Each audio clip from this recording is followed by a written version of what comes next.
My first arrest as a police officer was a white guy. It's 3 o'clock in the morning. I'm walking the beat. He's out there and I got a little high. He walks up to me and he says something to the effect, I'm not quoting it, maybe correct, but he wanted to be locked up. Why do you want to be locked up? He says because he wants to get out the cold. He wants to get out of the cold or whatever. And so I said, and I'm going to go over and break a window. See that store window right there? He said, I'm going to break that window. No. He said, I want to be locked up. And I said to him, well, for what? I said, you have to commit a crime. He said, well, what if I punch you in your face? And my thing was, fine. I said, but you won't get locked up then until after I bring you from the hospital. So he changed his mind on that. He said, well, what if I go across the street over there and knock that plate glass window out? I said, fine, and I'll lock you up. So he goes across the street, puts his fist through it. He knocks out the window. So I grab him, take him to the station house, and I walk in. There's about 3 or 4 cops in there, and they all looking at me because they would not see no black guy come in with a white guy, right? And I lock him, right, fill out the papers, and I went back on my beat. And they were scrambling to see what I had written down on the paper, right? So the next day I go to court, and the judge chewed him out. And the judge was Judge Zimmerman. I never will forget, Irish guy, whatever. And this guy was Irish too, see? Right. And so what are you doing on that part of town anyway? Blah, blah, blah, blah, that kind of stuff. You see what I'm saying? Right. So you're restricted in the area where you cannot arrest anybody unless, like I did, a white person. Your reach is, they're trying to limit your reach. Yeah. Now, that's right. The other question I was going to ask you was there a time in which, don't worry about that, was there a time in which black police officers didn't have pensions? Or did you always have pensions even when you were a police officer? I've never heard that before. That, as far as I know, they always had pensions. I While I was on anyway, somewhere I heard that. The big difference was that we were under the city pension plan, and that was all cops were at that time. And then they became a time where we were converted over into the state pension plan. That's okay. Because the reason why I asked you the question about arresting, being able to arrest someone who was white, a friend of mine's father was a police officer in North Carolina. Oh, well, so that's different now. You don't want to cross the line. I mean, let's be fair here on this thing. Right? You went into a whole new country, huh? Said whole other country, huh? Man. So I was going to talk to you about sort of the change in the city over time, and one of the things I wanted to ask you about was, I know we've had conversations about Obama and about Barack Obama, President Barack Obama. And again, this is King Bear Sadat, an old head, sitting here with Theodore Kirkland, author of Spirit and Soul: The Odyssey of a Black Man in America, volume 1 and 2, available on Amazon.com. A great read. I often talk to you about how I think it's the kind of thing that should be a movie. It's your story is incredible, and your story is my story. It's one of the things I find to be. One of the first things I found interesting about the book, and I'm kind of getting on a tangent, was reading you talk about the family history, which is the history of my family. It's a very unique experience for me to open a book and see somebody you didn't know about.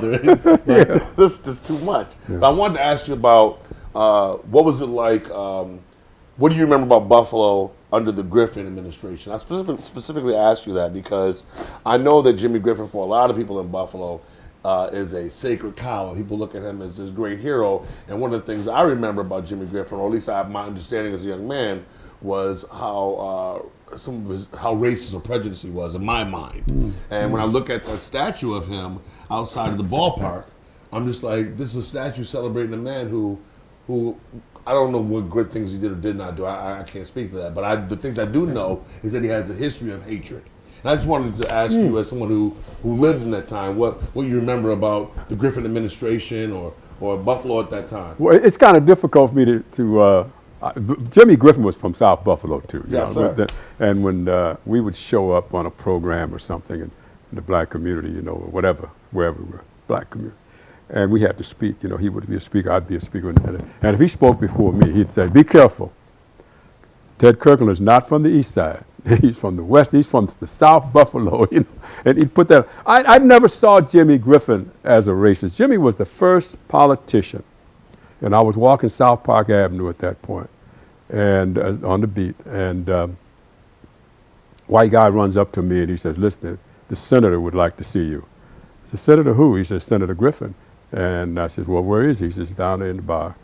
He'd like to see you. So I walked down to the bar, and he says, I just wanted to congratulate you. He says, you know, out of all the cops in that station house, the people tell me, my people tell me out there, the constituency, that you're the only one they see working.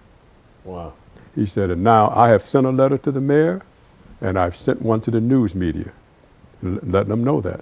And that was my first introduction to Jimmy Griffin as a person. I had never been called in by any of the black elected officials, and said anything, okay? Yes. I think the first time Leroy Bowen, I forgot his first name now, was the first one to give me a certificate from the county legislature, Alton Bowen, Right. he gave me a certificate from the county legislature. But Jimmy Griffin was, to me, and then when I got off the parole board, when I was applying for the parole board, he called me up. So I go up to see him. He says, I'm going to support you for the parole board. I'm sending a letter in supporting you for the parole board. Now, mind you, I'm a policeman right at the time. And he says, do you know why I'm doing that, Kirkland? I said, no, Mr. Mayor, I don't. He said, because I don't want you around here, okay, to run against me in 4 years. And I said, run against you? I said, I have no hankering to be a mayor. He said, that's what they all tell me. And that was, so the next time I would run into Jimmy, I'm off the parole board at this point. He calls me up and he says, I'd like to see you. So I go up to his office and he says to me, I got a job for you. At the time I wasn't working, I was in between jobs. But I turned around and jokingly and I said, do you see any place on me that says I'm looking for a job, Mr. Mayor? He said, no, I'm serious. And he wanted to give me wanted me to be the chief of police over the housing authority. Housing police authority, Yeah. right. And I told him, I don't want that. And he had several people come after me trying to get me to take that position. So I never saw that side. So do you think of I'm wrong Jimmy. about that? In my belief that he might have been a racist? Like, you think that's not Well, accurate? what is a racist? I remember standing in the police station one day, and I was the only black in the room and a bunch of white cops.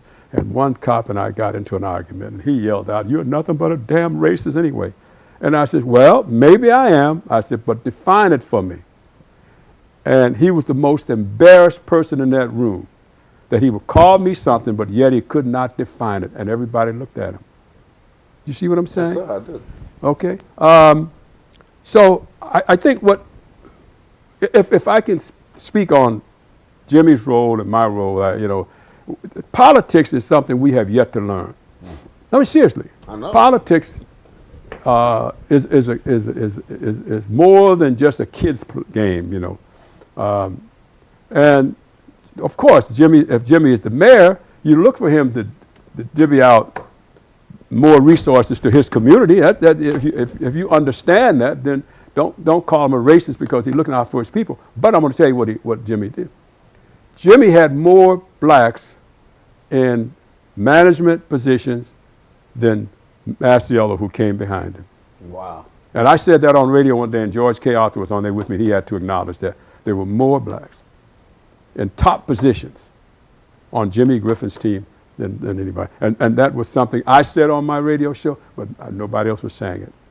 I think that might be the reason why growing up as a little kid, we talk about whether it's sitting in the barbershop and being too little to say anything, but you're still taking in information, and you hear people complaining about how Jimmy Griffin wasn't doing anything for the East Side. Then maybe that wasn't necessarily racist or driven by race. I mean, we talked about right now there's a lot of properties being built in Buffalo, and who's getting the jobs and who owes favors. Who paid the price? Right. Who's paying the price? I mean, and that was no secret, and I have no bones to pick with the mayor, but the truth is the truth, and he understands that.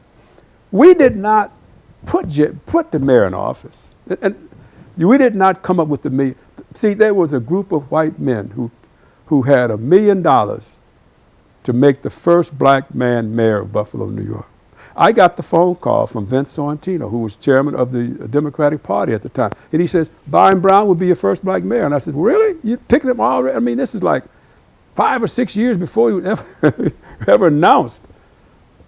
Okay, and then Dennis Gorski came by my house. He was running for re-election, and he came in and had something cold to drink. I forgot what it was, but we talked. And he says, by the way, Byron Brown is going to be your first black mayor. And I'm saying, you got to be kidding. I mean, these are things I wrote about. Yeah, now, I can't help it if people don't read.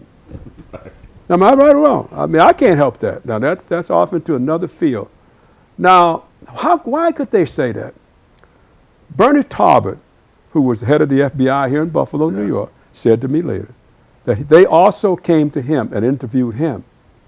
He said, but the mayor job wasn't paying enough money for him to quit the job that he had at that time to be mayor. I don't know who else they may have approached, but apparently they settled for Byron Brown. Right. And they had the $1 million. I asked, I think it was George out there, I asked, George, out of all the money those guys who ran for office, if you went around all of them and asked how much money you spent, would we come up with $1 million? Everybody who ever ran. Yeah, everybody who ever ran. You come up with $1 million. Right. He said, no way. Okay? Now, we got to understand that. If it's like going to a horse race. We can stand on the sidelines and there's a beautiful black horse at the gate. Beautiful. And we cheer that black horse as he's running into the... But who made the money? Yeah, what did we accomplish? What did you accomplish? Who made the money? So when you make the money in politics, you know, there's a payoff here. You know, what it is that they want for that. They want the medical corridor. Right. See what I'm saying? They put their people to work. What happened to your people? Right next door to the medical They're still corridor. out there grumbling and carrying on, but they ain't paying the price. I've spent over $30,000 myself running for office. Right. I had a fundraiser one night, I couldn't get 15 people. Now, I thought I'd be a good elected official, but I guess not. You know? I remember going to your campaign headquarters on election night. Yeah, you understand what I'm saying? Yes, sir. But see, God works in strange ways. He let me learn about all this where I can write about it. I've been on all... television show I had in 1974 for 4 years. You know, you were a baby. You don't even remember that. I was 5 You years don't old. know nothing about that. I had a television show, WKBW, turned on at 7 o'clock on a Saturday night or whatever. Yeah, Wow. Saturday night. Okay. I've had a radio show. I've been a police officer. I've been a parole board commissioner. I've been a college professor. God has, I don't know where I got all that from. But I've done a lot of things out here. Not bragging, but I'm glad of the accomplishments. Me too. Put it that Thank way. you. You see what I'm saying? Yes, I've sir. learned from it. So then because I've been able to learn, I can sit down and write a book, you know, or two, or maybe three, according to how long I'm here. You know, I don't know. But I don't see Jimmy. I never did see Jimmy as a racist. I'm glad You know, you're telling me this. I feel like I'm learning something I needed to learn. Huh? No, I never. Some people usually throw you off. See, but I'll tell you what is happening, and I'll say this to you. We did not, see, we loved Obama, and I have no problems against Obama. Don't get me wrong. But we did not select Obama. Right. Okay? He's not a leader. He's not our leader. Okay? I remember my wife saying to me, and she said this to me one time, and I never forgot it.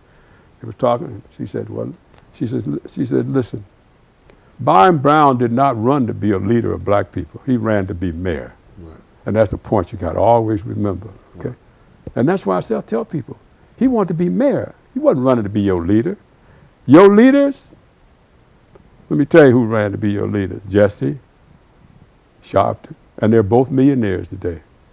You follow what I'm saying? 100%. So what did you get? What did you get? How far did you get ahead? Dr. King died broke. These men will not die broke. Right. Okay? I'm just letting you know just how it's laid out there. Everyone in this city of Buffalo right now who claims to be a leader basically were selected by corporate America here in this town or the politicians of this town. Okay?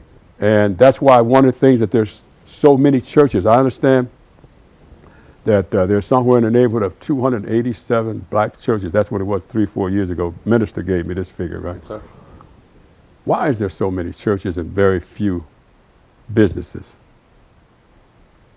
And they're all fighting against each other. See, and that's what we're into. We're not into